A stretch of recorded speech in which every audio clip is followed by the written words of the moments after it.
Lorsque l'on pense à la Corée du Sud, aujourd'hui, on imagine tout à la fois les gratte-ciels flamboyants de Séoul, le succès mondial de la K-pop, la puissance de son industrie avec les semi-conducteurs, l'automobile et la construction navale, ou encore des conglomérats emblématiques tels que Samsung, Hyundai ou LG. Pourtant, il y a à peine plus de 70 ans, la nation était parmi les plus pauvres du monde, ravagée par l'occupation japonaise de 1910 à 1945 et la guerre fratricide de Corée de 1950 à 1953. Comment expliquer une telle transformation? Quelles stratégies économiques et politiques ont propulsé la Corée du Sud du statut de pays en ruine à celui de puissance mondiale? L'histoire de la dictature du général Park Chung-hee, puis des réformes libérales de la fin du XXe siècle, fournit des clés essentielles pour comprendre ce que l'on connaît sous le nom du miracle du fleuve Han. Ça fait maintenant près de 2 mois que je suis à Séoul, en Corée du Sud, et chaque jour est une véritable découverte dans ce pays si avancé et fascinant, qui semble être à des années-lumière devant la France sur bien des aspects. Alors quoi de mieux que de profiter de cette immersion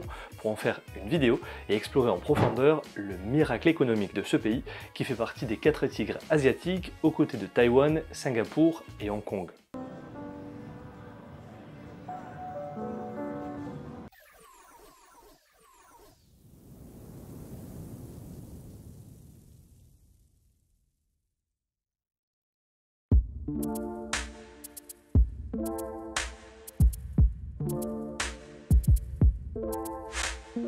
Bonjour à toute la communauté et bienvenue pour une nouvelle vidéo, je suis Mathieu de la chaîne Libre et Riche. Au lendemain de la Seconde Guerre mondiale, la péninsule coréenne se trouve dans une situation particulièrement complexe. Après 35 années d'occupation japonaise, elle est libérée, mais très vite divisée en 2 parties, divisées au 38e parallèle. Au nord, s'établit un régime communiste soutenu par l'Union soviétique, tandis qu'au sud, c'est un gouvernement pro-occidental appuyé par les États-Unis qui se met en place. À tel point qu'à l'été 1950, cette situation aboutit à l'éclatement d'un conflit armé majeur, la guerre de Corée, qui dévaste la péninsule jusqu'en juillet 1953, date à laquelle un armistice met fin au combat sans pour autant instaurer de paix véritable. La séparation demeure quasi inchangée sur le plan territorial, mais les différences économiques entre le Nord et le Sud deviennent flagrantes.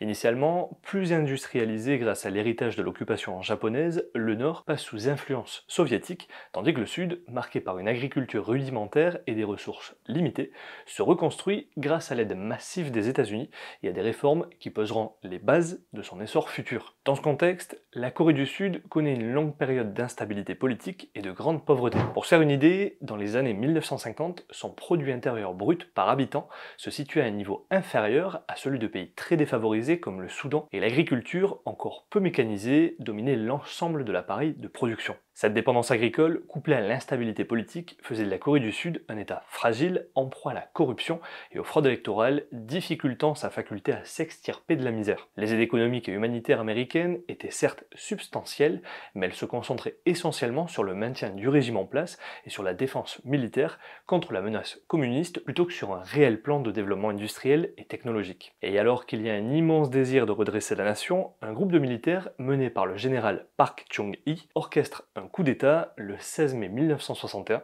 qui évince le gouvernement en place. Park Chung-hee se présente comme l'homme fort capable de sortir la Corée du Sud de son immobilisme, de la moderniser et de l'industrialiser. Il s'empare progressivement de la totalité des leviers du pouvoir, introduisant un régime autoritaire, parfois qualifié de dictature militaire, qui s'étendra jusqu'à son assassinat en 1979. Cette prise de pouvoir, bien que contraire à tous les idéaux démocratiques, suscite initialement un certain espoir chez nombre de Sud-Coréens, las des pratiques de l'ancien régime. Le nouveau gouvernement promet d'éradiquer la pauvreté, de construire une base industrielle solide et de rehausser la fierté nationale. Dans les premières années de son règne, Park Chung-hee met en œuvre des politiques radicales visant à transformer la structure économique du pays. Il s'inspire en partie de l'exemple japonais de l'ère Meiji, séduit par la manière dont le Japon s'est modernisé à la fin du 19e siècle, adoptant des techniques occidentales et se dotant de capacités industrielles performantes en un laps de temps relativement court. Park considère que la Corée du Sud doit à son tour procéder à un rattrapage accéléré, à la fois pour assurer sa souveraineté face à la menace nord-coréenne et pour sortir de la tutelle économique étrangère. L'État prend donc en main l'essentiel des leviers d'allocation des ressources. Contrairement à un modèle purement communiste, où l'État détiendrait directement tous les moyens de production, le gouvernement de Park Chung-hee maintient des structures privées tout en exerçant un contrôle étroit sur leurs activités. Ce contrôle se manifeste par l'allocation stratégique des ressources comme les crédits à taux préférentiels et les subventions accordées uniquement aux secteurs jugés prioritaires pour le développement national. Par cette politique de discrimination économique, l'État impose aux entreprises de suivre rigoureusement les objectifs définis par le plan économique national, faisant des grandes industries privées des exécutants de la vision étatique. Au fil des années 1960, grâce à l'apport de capitaux extérieurs, notamment américains et japonais, et grâce à l'endettement massif du pays, les bases d'une industrialisation se mettent en place. L'un des piliers de la stratégie de Park Chung-hee est de tout miser sur la capacité à exporter. En effet, pour un pays relativement pauvre et au marché intérieur limité, la croissance doit reposer sur la conquête de débouchés internationaux. Pour cela, il est nécessaire de maintenir des coûts salariaux peu élevés, de dévaluer la monnaie coréenne, le won, afin de rendre les produits exportés plus compétitifs et de favoriser l'investissement dans des infrastructures portuaires ou routières. Les entreprises qui se conforment à ces objectifs reçoivent un soutien financier massif sous forme de taux d'intérêt très bas, de réductions fiscales et d'accès quasi gratuit à des terrains expropriés par l'État. En revanche, elles s'exposent à des sanctions sévères si elles n'atteignent pas les performances attendues, et cette logique est souvent décrite comme le modèle du bâton et de la carotte.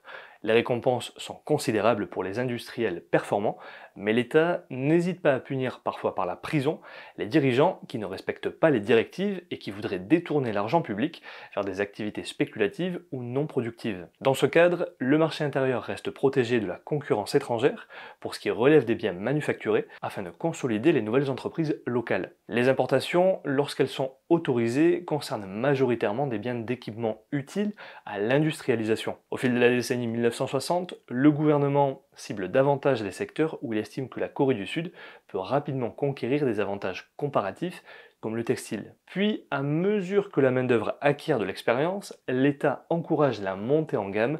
On investit dans la sidérurgie, avec la création de la société POSCO en 1968, dont le financement provient en grande partie des réparations payées par le Japon, dans les chantiers navals comme Hyundai Heavy Industries, qui est né au début des années 70, et dans des projets d'automobiles comme Hyundai Motor Company, qui collabore initialement avec des firmes étrangères comme Ford ou Mitsubishi pour apprendre la construction de véhicules. Cette montée en puissance touche également l'électronique. Samsung, qui jusque-là se consacrait à des activités commerciales variées, se lance dans les composants électroniques et commence à acquérir des licences à l'étranger pour maîtriser la technologie. Ce soutien étatique, couplé à la discipline de la main-d'œuvre coréenne, aboutit assez vite à une forte expansion des exportations. Les chiffres sont à cet égard éloquents, alors qu'en 1962, la Corée du Sud affiche un PIB par habitant d'à peine une centaine de dollars et des exportations dérisoires, les années 70 voient une croissance annuelle avoisinant 8 à 9%.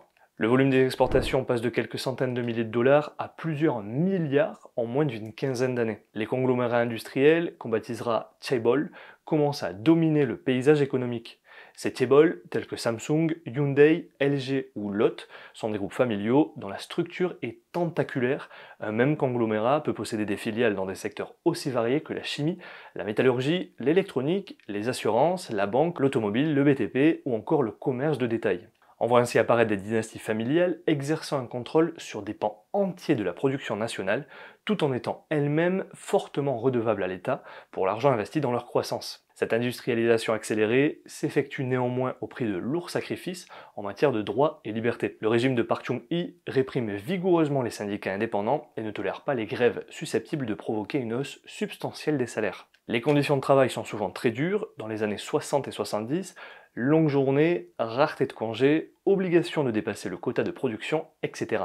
Les femmes et les jeunes, nombreux à quitter la campagne pour rejoindre les zones industrielles, se retrouvent à travailler dans les usines de textile ou d'électronique pour des salaires bas, mais la plupart y voient tout de même une amélioration par rapport aux conditions agricoles précaires. Le gouvernement, en parallèle, s'efforce d'améliorer la productivité agricole et le développement des villages en encourageant des coopératives locales et en fournissant des semences ou engrais subventionnés. Cette politique sera symbolisée par le mouvement Semaul Undong, lancé en 1970, qui consiste à doter les communautés rurales de matériaux de base tout en les laissant libres d'organiser leurs travaux collectifs. Les villages qui s'avèrent les plus performants bénéficient ensuite d'un soutien accru, tandis que ceux qui restent inefficaces et désorganisés se voient privés de ressources supplémentaires. Cette approche peut être comparée au principe de donner une canne à pêche plutôt qu'un poisson, l'objectif étant d'inciter les villages à devenir autosuffisants et compétitifs en leur offrant des outils et des opportunités plutôt qu'une simple aide ponctuelle. Cette méthode combine la discipline imposée d'en haut et la responsabilisation à l'échelle locale, ce qui donnera des résultats notables dans certains endroits, mais n'évitera pas un exode rural massif vers les grands centres urbains,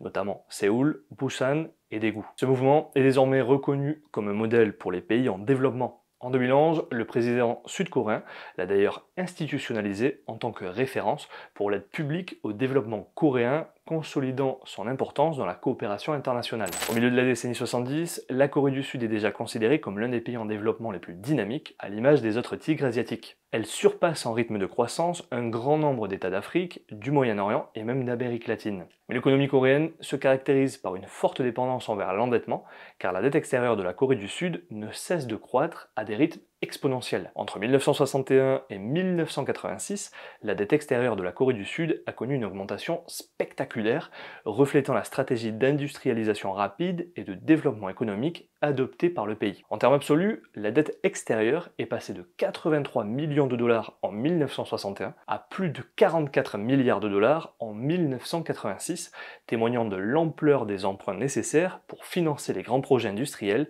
et d'infrastructures, ce qui expose potentiellement le pays à des risques de crise financière en cas de durcissement des conditions du crédit international. Malgré une politique nationale offrant des prêts subventionnés à taux faible pour financer l'industrialisation, les entreprises étaient fortement incitées à emprunter à l'étranger, qui offrait des taux encore plus avantageux, avec un différentiel de 14 points de pourcentage par rapport aux prêts domestiques entre 1966 et 1970. De plus, l'inflation élevée dépassait souvent la dépréciation du won, rendant le coût réel des emprunts extérieurs encore plus attrayant. Les banques locales, malgré leur rôle clé, ne pouvaient pas toujours répondre à la forte demande de financement, notamment pour des projets ambitieux nécessitant des devises étrangères pour l'importation d'équipements et de technologies. Ainsi, l'endettement extérieur permettait aux entreprises d'accéder à des capitaux abondants et peu coûteux, essentiels pour soutenir la croissance rapide et orientés vers l'exportation de l'économie sud-coréenne. Par ailleurs, la protection quasi absolue du marché intérieur, couplée à l'encouragement forcené des exportations, crée une structure économique parfois bancale. Les chaebols produisent pour l'étranger, se développent massivement, mais innovent assez peu par rapport à la concurrence mondiale. Ils procèdent souvent par acquisition de licences ou par imitation des technologies venues du Japon ou de l'Occident, sans avoir encore une forte base de recherche interne.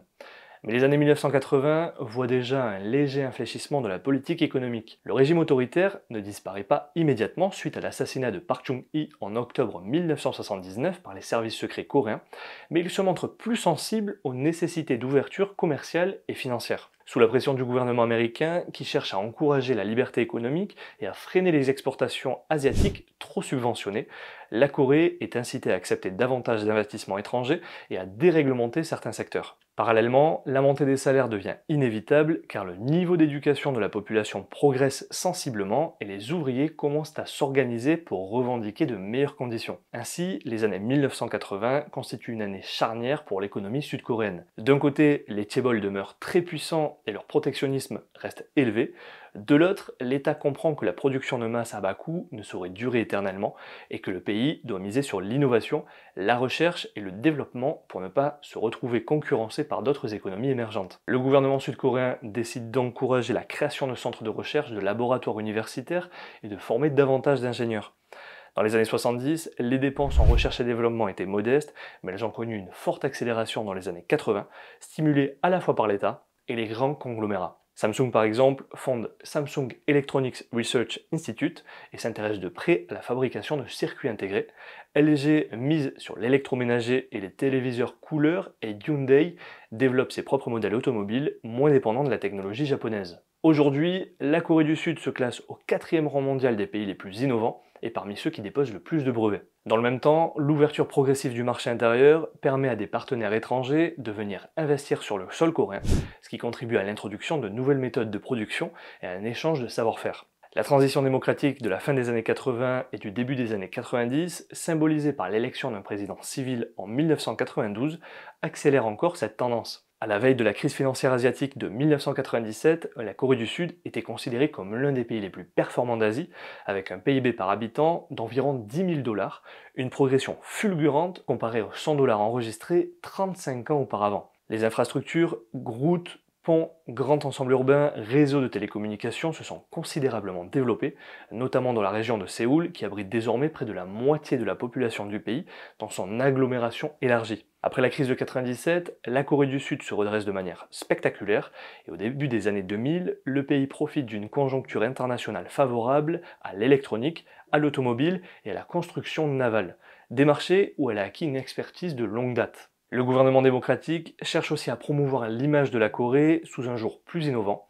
La croissance du PIB reprend un rythme soutenu, même si moins fulgurant qu'auparavant, le PIB par habitant dépasse rapidement 20 000 $, plaçant la Corée dans les catégories des pays à haut revenu. En parallèle, la Corée du Sud devient une puissance de plus en plus active sur la scène internationale, y compris dans le domaine de la diplomatie et du soft power. Le pays déploie son influence en participant à des missions internationales, en signant des accords de libre-échange et en soutenant l'essor de la culture, la désormais fameuse Hallyu, ou vague coréenne regroupant K-pop avec Gangnam Style, les dramas et les séries télévisées avec Squid Game, le cinéma récompensé aux Oscars avec Parasite ou aux festivals internationaux avec Old Boy et la pop culture en général. Cet aspect culturel constitue une forme de soft power qui rejaillit sur la notoriété des marques coréennes à l'étranger, favorisant la vente de produits électroniques, de cosmétiques et d'automobiles coréens.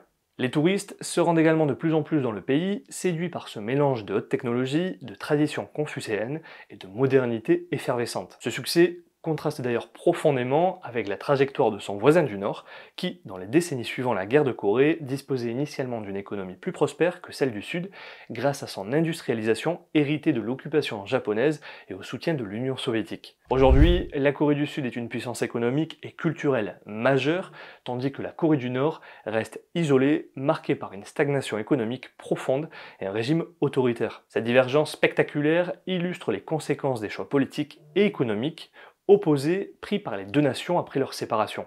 Cependant, il ne faut pas oublier que la Corée du Sud reste confrontée à des défis majeurs. Outre les tensions politiques actuelles, marquées par des déclarations récentes sur la loi martiale et un climat d'instabilité, le pays doit également faire face à des problématiques profondes qui mettent à l'épreuve son modèle socio-économique. Le premier défi se situe sur le plan géopolitique, avec la présence d'une Corée du Nord dotée de l'arme nucléaire et dirigée par un régime dictatorial imprévisible. À cela s'ajoutent les tensions avec la Chine, qui a tout intérêt à préserver l'existence de la Corée du Nord en tant que tampon stratégique, afin d'éviter une réunification sous influence américaine qui placerait un allié des États-Unis directement à sa frontière. Cette dynamique complexe accentue l'instabilité régionale et renforce les enjeux stratégiques pour la Corée du Sud. Le second enjeu est d'ordre social et démographique. La Corée du Sud affiche le taux de fécondité le plus bas du monde, bien en deçà du seuil de renouvellement des générations, avec moins d'un enfant par femme. Certains évoquent même le risque d'une extinction démographique de grande ampleur. Pour couronner le tout, le taux de suicide en Corée du Sud est l'un des plus élevés de l'OCDE, témoignant d'un malaise profond qui résulte de la culture de la performance et du manque d'équilibre entre vie professionnelle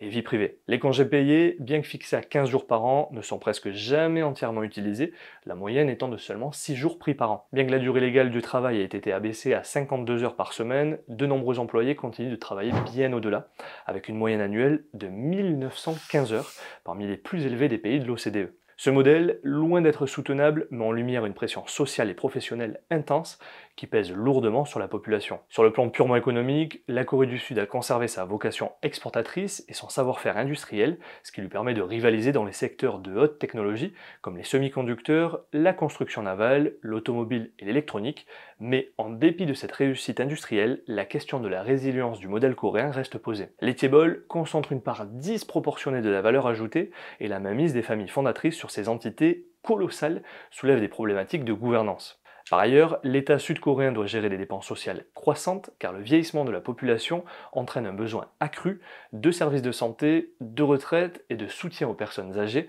alors que le pays ne dispose pas historiquement d'un État-providence aussi étoffé que certains pays européens. En tout état de cause, la Corée du Sud, l'un des rares États à être passé en l'espace d'une génération du statut de récipiendaire d'aide internationale à celui de donateur, illustre brillamment comment une stratégie politique déterminée peut transformer le destin d'une nation. La question demeure de savoir si, dans les décennies à venir, elle parviendra à consolider sa puissance tout en relevant les défis démographiques, environnementaux et sociaux qui se profilent déjà. Quoi qu'il en soit, l'histoire de son développement, oscillant entre autoritarisme, endettement et performance économique, reste un exemple marquant de la complexité des trajectoires de modernisation. À la fois admirée et controversée, elle démontre avec éclat qu'un pays ruiné par la guerre peut devenir l'un des moteurs de l'économie mondiale. Et toi, que penses-tu du miracle du fleuve Han? N'hésite pas à me le faire savoir dans les commentaires sous cette vidéo, pense à liker la vidéo, t'abonner et activer la cloche pour ne pas manquer nos prochaines analyses. Merci d'avoir regardé et rappelle-toi que la différence entre ce que tu es et ce que tu veux être réside dans ce que tu fais. Deviens libre et riche.